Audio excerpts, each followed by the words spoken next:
Hello, you two. There comes a time in every man's life where he must cast aside that which has held him down in order to reach new heights. Today I present to you an updated version, more powerful, more capable than that which came before. For the man that you know best, Mr. Anthony Romero, AMORPHAGE was an art, a canvas by which the paintings danced and the candles flickered away in the morning and the evening light. For what would rise and what would set would ultimately determine the path for which he would take. With today's deck profile, I seek to show you the power that we have gained and move forward as an archetype, in direct accordance with the message and the vision that Anthony Romero had for this deck. So without further ado, I present to you the deck profile on Anthony Romero's AMORPHAGES. Let us begin right here with the first monster in this deck.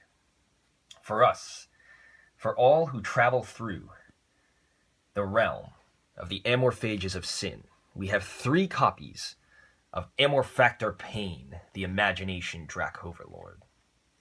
And Amorphactor's Pain effect states that when he is summoned to the field, what you get to do is you get to negate the effects of all face-up, fusion, synchro, and XYZ monsters while those cards are on the field.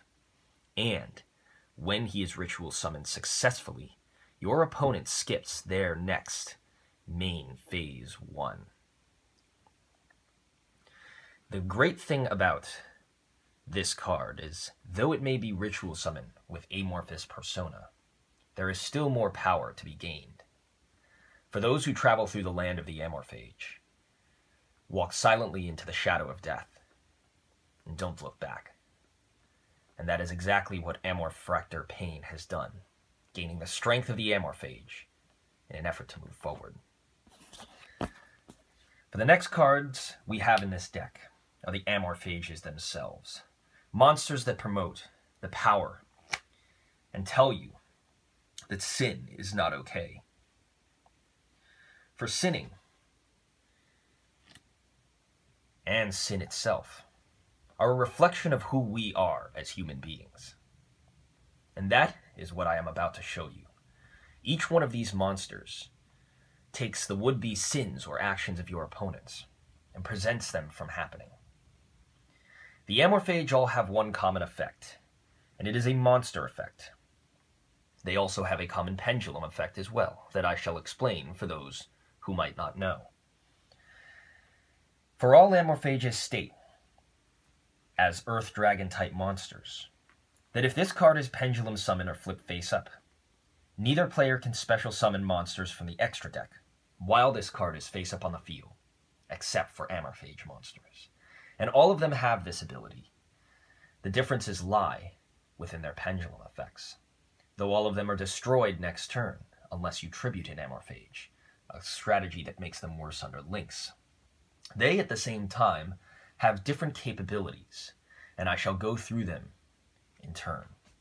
The first AMORPHAGE we're starting out with now, to begin this profile, is a triplicate copies of AMORPHAGE Lechery.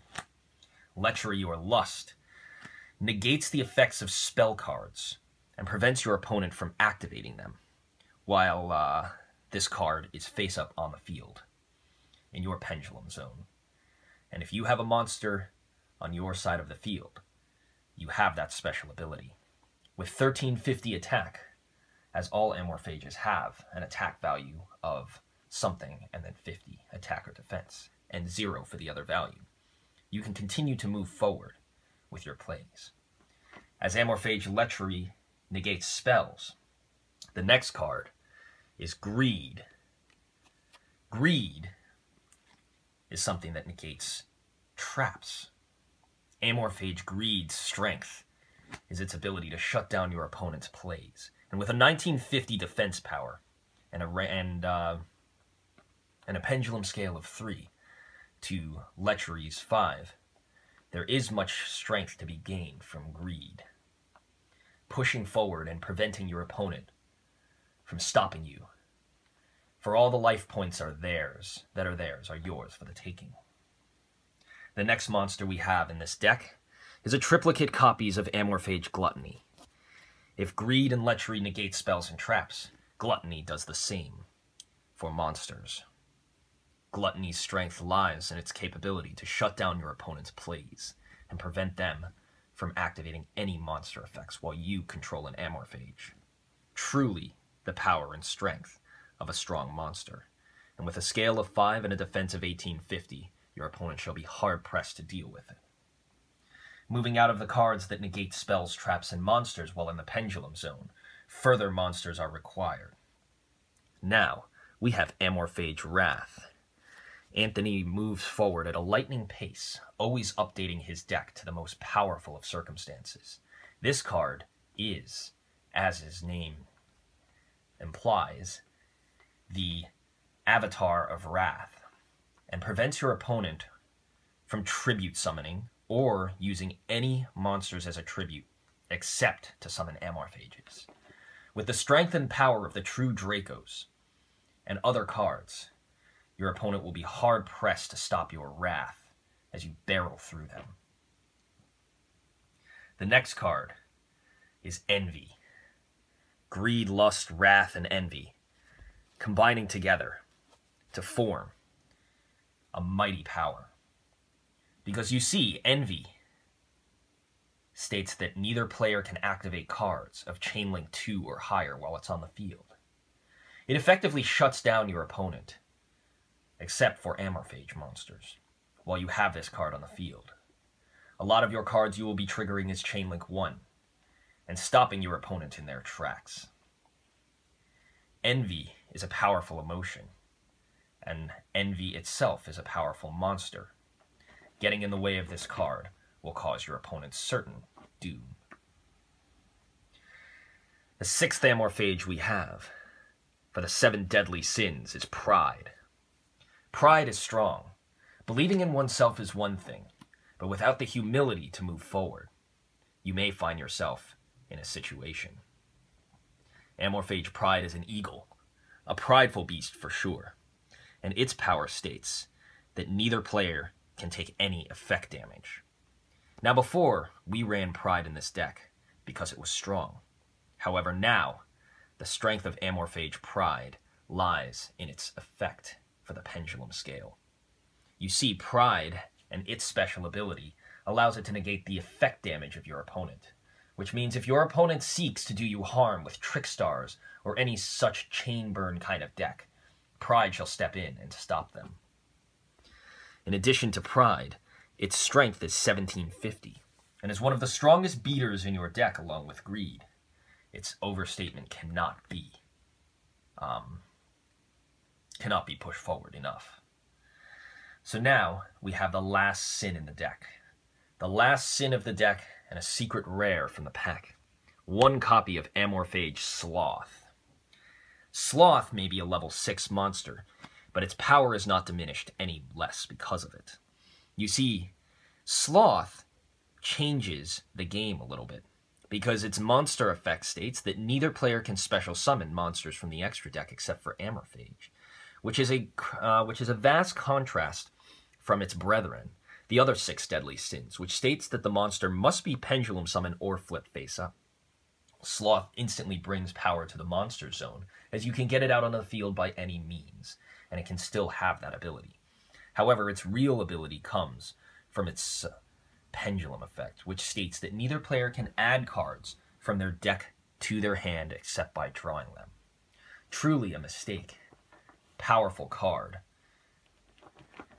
that prevents your opponent from adding things from their deck to their hand, akin to stopping things like spirals.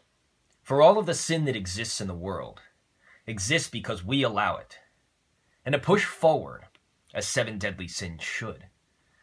we should acknowledge the strength that is required to stop those who would get in our way. And now, for the last monster in the deck, the strength upon which all AMORPHAGE are forged. Rise now, a triplicate copy of AMORPHAGE Goliath, one of the most powerful level 8 monsters in the game. Goliath's strength lies in its same ability. It can come to the field by any means, but any card sent to the graveyard, except for AMORPHAGE cards, is banished instead. Your opponent shall be hard-pressed if they're dueling with spirals or with some other kind of decks such as True Dracos to stop your assault from there. For without things to banish from their graveyard or without plays from which they will reborn things, they cannot stop you. Your strength is in your monsters, and that is the strength of the AMORPHAGE Goliath. That's it for the monsters in this deck. We shall now move forward into our second plate. If that was the appetizer or starting dish, this is the second dish. To start things out, we have a triplicate copy here of Amorphous Persona, the mighty spell card that occupies the field spell, and the avatar that allows you to summon forth Amorphactor Persona. You see, Amorphous Persona has its special ability. Twice per turn, if an AMORPHAGE monster that you control is tributed, you may draw a card. In addition, all AMORPHAGE monsters gain 300 attack and defense. However, the real ability comes with Amorphous Persona's graveyard effect.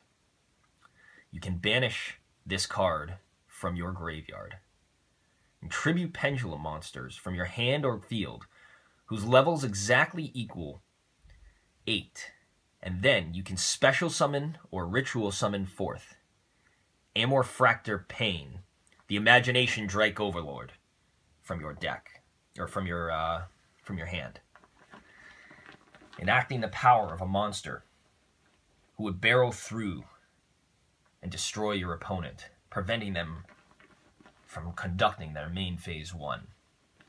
Now, the biggest problem with Amorphous Persona was that it has to activate while in the graveyard. But I have figured out a way to get around that.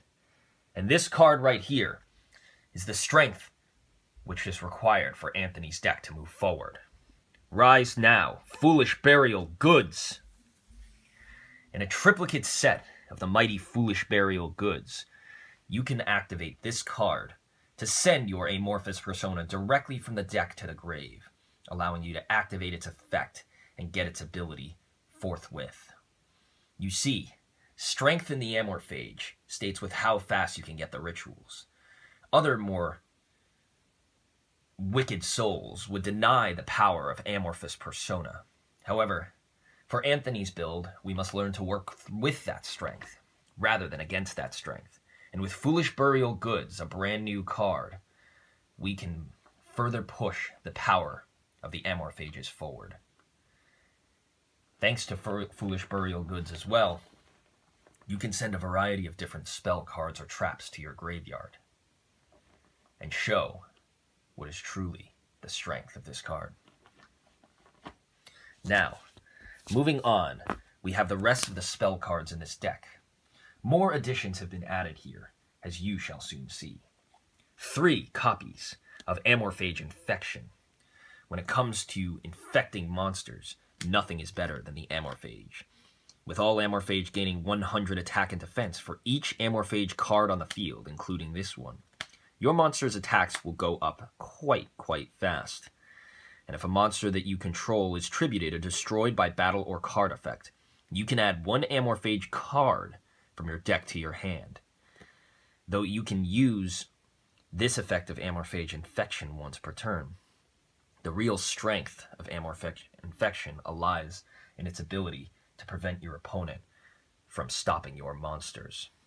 Amorphage can be powerful if given the right fields and the right hands, and Amorphage Infection seeks to bring that goal closer to fruition. The final 2 spell cards we have in the deck are 2 cards that I have added myself. Now, rise forward. 2 copies of Pot of Riches, one of the mightiest pendulum support cards in the game.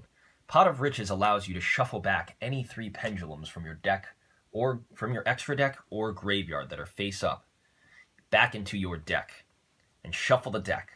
Immediately after shuffling your deck, you are allowed to pick up the top 2 cards from your deck and add them straight away to your hand. A powerful effect for sure. In long drawn-out duels, your AMORPHAGE can find themselves quickly in your extra deck. Thanks to Pot of Riches, you can prevent a play such as that from happening. Now that we've gotten past all of these spell cards, we move into the trap cards now. Following up that, we have another card for Be True. And that card here is 3 copies of Pendulum Switch. Another brand new card which I have added into this deck. Pendulum Switch is a card whose strength cannot be denied. Throughout Anthony's adventures, we met a man named Norp.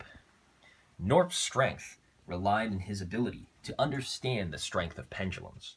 And with Pendulum Switch, you can get past the standby phase effects of your AMORPHAGEs. Whether you activate this effect to send a monster on your field to your pendulum zone, or a pendulum monster in your pendulum zone to the field. This card allows you to switch out willy-nilly the effects of all of your AMORPHAGEs, so you can have exactly which AMORPHAGE effect you need at the time that you're activating it. So, since the AMORPHAGE effects are continuous, your opponent tries to activate a search card, activate Pendulum Switch's effect, move your AMORPHAGE Sloth from the field into the pendulum zone. All of a sudden, that search effect can be negated. Your opponent tries to do any other kind of play. They try to attack you directly. Maybe move your Sloth or your Goliath to the main monster zone. Its strength can be used in any area where it is the most powerful. And that is the strength of Pendulum Switch. It puts your AMORPHAGEs where you need them, when you need them, and allow you to utilize them exactly how you need them. It also gets around the effects of the switching of attack powers, as the AMORPHAGEs do not have the greatest pendulum scales or the greatest levels. Pendulum Switch allows you to take advantage of that and continue moving forward with your plays. For that is the true strength and power of the mighty AMORPHAGE. The last card we have in this deck now is one that you should know well. For Anthony Romero, this card was the basis by which he built his strategy and the strength by which he was held together. And if you don't know by now, here it is. It is a triplicate copy of AMORPHAGE Lysis. Anthony had a saying, for those who do not know: "To thine own Lysis be true." When reacting to that saying, for us, what is real strength? Real strength is the ability to keep moving forward. The scourge that AMORPHAGEs rely on is an allegory to our own sin and to the lack of power that sometimes finds us doing things that we might not had we had more strength. It is in very much ways a reflection of our lack of compassion sometimes, and our ability to throw caution to the wind if it will benefit us. With Lysis, it stops your opponents. It freezes them within their tracks and prevents them from doing anything. You see, because the true strength of Lysis is that it can detract 100 attack and defense for every AMORPHAGE that you control.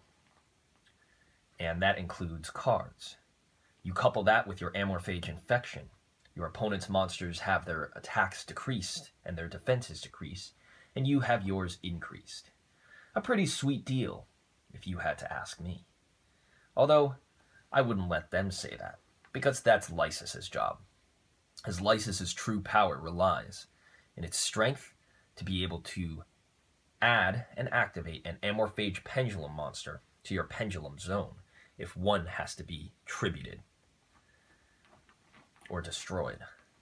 So now, with AMORPHAGE Lysis, even if an AMORPHAGE monster would find itself unable to keep itself on the Pendulum Zone, Lysis would kick in and grab you any single one that you want from your deck.